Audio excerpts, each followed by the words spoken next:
कि कबीर साहब की वाणियों पर आज सारी संसार, जाति क्या देश और विदेश सब उनके एक एक शब्द का निचोड़ ले ले करके पंथ प्रचार हेतु कबीर साहब की वाणियों का हेतु मंथन करते हैं। ऐसे संत नहीं हुए संसार में कि मुसलमान और हिंदू उनके प्रति जो है अपना प्राण त्याग दिए थे आखिरी समय होते पर मगहर। तो ऐसे संतों के वाणी वो सत्य स्वरूप आए थे कि उनका ऐसे 52 कसनी हुआ जिसमें बड़े बड़े राजा महाराज उनके ऊपर 70 बार तलवार चलाए, कुआं में गड़ा दिया गया, मिट्टी ढीला, तोप चलाया गया, बड़े बड़े पहाड़ों से सदगुरु कबीर साहब को कसनी लिया गया। लेकिन सदगुरु कबीर साहब जो कितने रहे उनके, क्योंकि वो सत्य स्वरूप थे, उनका 5 तत्वों का देह नहीं था, उनको भूख प्यास से कोई जरूरी नहीं थी, श्वेत स्वरूप में थे। इसलिए आज उनके हम गुणगान गा रहे हैं और ऐसे गुणगान हमेशा गाते रहें और दूसरे को भी उनकी याद दिलाएं, सबको साहेब बंदी कहलाएं। 10 इंद्रियों को बस में कर करके, माने जब तक कि हमारे पास ये 10 इंद्रियां हैं तब तक हम बस में करके दोनों हाथ जोड़कर साहेब का ध्यान करके एक दूसरे को साहेब बंदी साहेब ऐसा नहीं करेंगे तो साहेब बंदी कोई मतलब नहीं। क्योंकि यह अहंकार जब तक झुकता नहीं हमारा, यहाँ निरंजन है। 3 लोग का राज तो नहीं पाऊँ करके आगे थोड़ी सी बताया, लेकिन यहाँ पर एकांत में बसा दिया है परमात्मा सबके हृदय में निरंजन। चाहे जहाँ ले जाए, चाहे मार डाले ले जाके, चाहे अच्छे स्थान में ले जाए, चाहे जेल में सड़वा दे, चाहे उन्नति करवा दे, सबसे बड़ा यही। इसके विचार खिलाफ माने गलत रास्ता में हमको नहीं जाना है। 24 घंटा में कई प्रकार के भाव, कई हजार भाव हमारे हृदय में उत्पन्न होता है।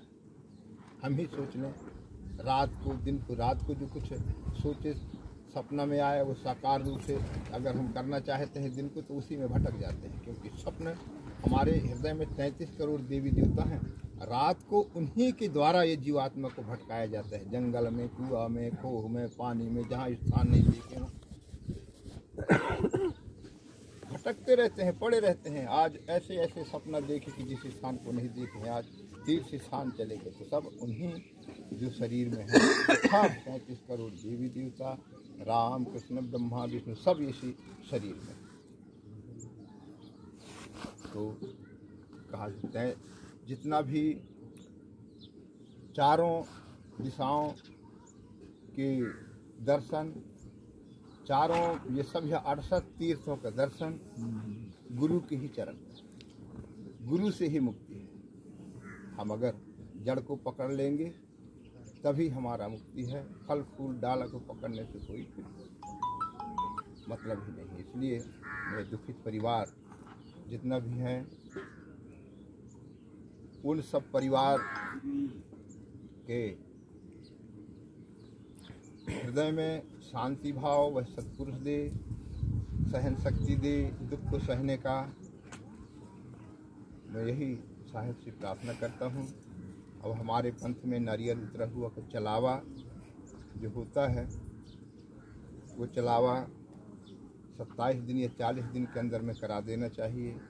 अगर 6 महीने तक रोक के रखेंगे तो वो नारियल सड़ जाता है, उसमें फिर वो अंकुर ही नहीं रह पाता।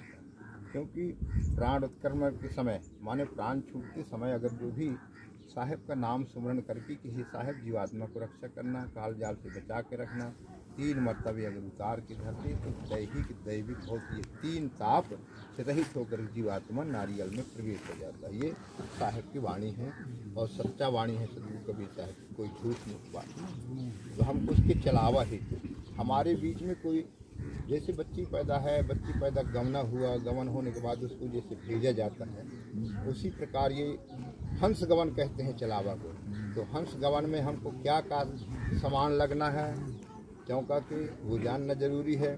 जिस प्रकार एक बच्ची को विदाई के लिए हम उसके साथ कौन कौन वस्तु ले जाते हैं, उसके पुरुष के साथ, वैसे पुरुष के पास मिलाने हेतु उसमें जो सामान लगता है वो पूरी दृष्टांत हो और 27 दिन या 40 दिन के अंदर ही करा लेना चाहिए। किसी प्रकार नारियल चलावा होना चाहिए। आज जैसे समाज पर यहाँ पर पानी भोजन प्रसाद सब हो गया, चलावा कैसे दिन अंधेरी पाक में होता है, बड़ी व 2-3-7। अरे इसमें बहुत लोग भटके रहते हैं कि साल 6-6 महीने बाद ले जाते हैं। तो ये काम गलत है, ये बिल्कुल कहते हैं नहीं हम वहाँ दामा खेड़ा में 6 महीने तक वहाँ भी रुका, 6 महीने यहाँ घर में रुका, सड़ गए नारियल, कोई मतलब नहीं। जीवात्मा में भटक वो गए। अंकुर जीव कब तक प्रवेश रहेगा? हवा से रुक उसको कोई देख ही नहीं पाता। इसलिए 27 दिन या 40 दिन के अंदर में हम लोगों को ये सुझाव है कि आप जिस महंत से या जहाँ भी देखे आपको, जिसके द्वारा आपको उनकी मुक्ति कराना हो उससे करा लीजिए, ऐसी कोई बात नहीं। 2 शब्द और सियाना से पूछ ले, कौन लड़का के साथ रहे, कितने भाई होते हैं? 2 भाई है ना? 2 भाई।